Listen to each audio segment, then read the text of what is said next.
I'm Tiger Woods, and this is my game.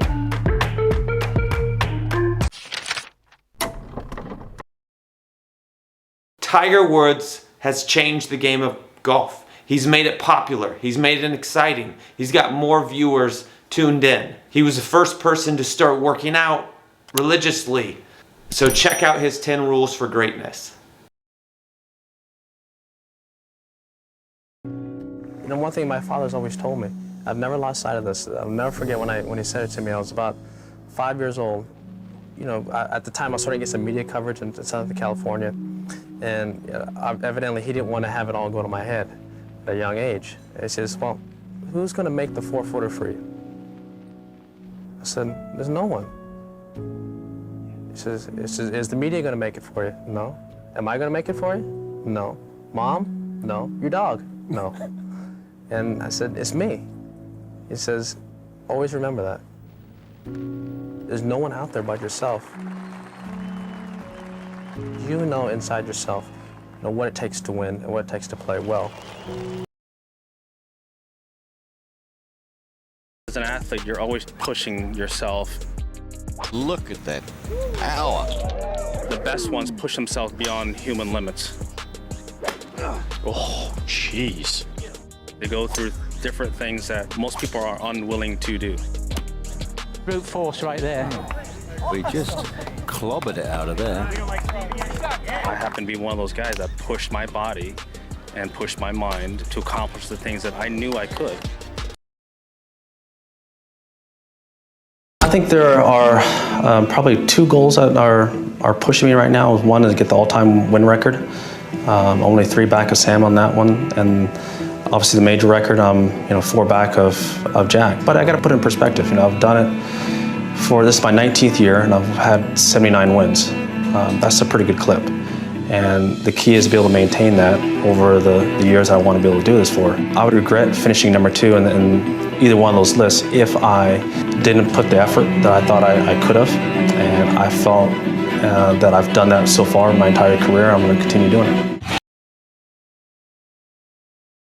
I made a bunch of mistakes, but in the end, you know, Elin is my ex-wife. She's one of my best friends. We've had 2 beautiful kids. How do you tell your kids why Mama and Daddy are not together? It's because Daddy made some mistakes. Daddy made some mistakes, and I'd much rather have them hear it from me. Something that I have always treated golf as, I've treated golf as a sport. And because I've played other sports growing up as a kid and competing against people who did train in that sport, we all trained physically to become better able to compete. You know, it would be asinine for someone to go ahead and not train to play American football, or for someone not to train to play basketball. So that's why I do all the lifting. That's why, you know, I do all the running. I do all the training that it takes to become physically prepared to play.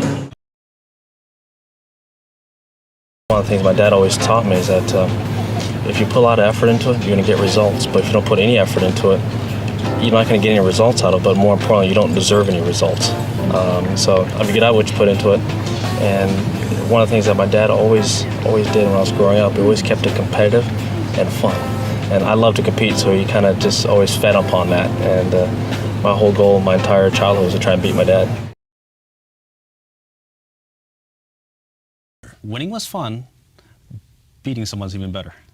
Why is that? I don't know. I've always had that. You know, if you win a race, you know, you win a meet by a second or 2, it sure feels like a lot better if you win it by 5 or 6. You know, striking 4 or 5 guys out. But you know what? Throwing no-hitter is even better. Do you believe you'll get 18 majors? To be honest with you, no. You don't? No. You've accepted that? I've accepted I'm going to get more.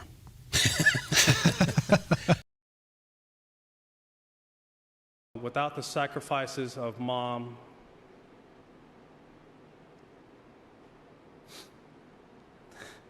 who took me all to those junior golf tournaments, Dad, who's not here, but who instilled in me this work ethic to fight for what I believe in, chase after my dreams.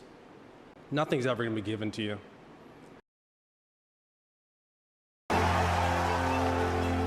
just keep fighting. That's just part of the deal. We wake up every morning and there's always challenges in front of us, and you keep fighting and keep getting through them. Never give up.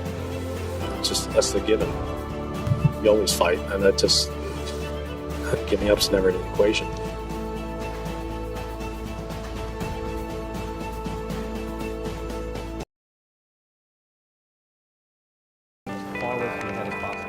Why have such talent and have that go to waste when you can help other people and share what you've learned in life?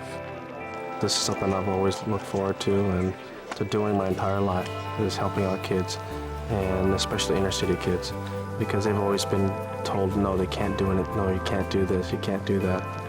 Our number one objective is if they want to play golf, great, but we're trying to boost their self-esteem. We wanted to impact the world beyond the golfing community. Golf is a component, yes, but at the end of the day, we're not trying to produce great golfers. We're trying to produce great human beings. And over the last 25 years, I think we've had a pretty significant impact in that. What did you learn from Tiger Woods' 10 Rules for Greatness? What rules do you want to implement in your life? Leave a comment below on which rules resonate with you most and which ones you're going to start implementing in your life this year. I'd like to hear it. Let's all become more successful.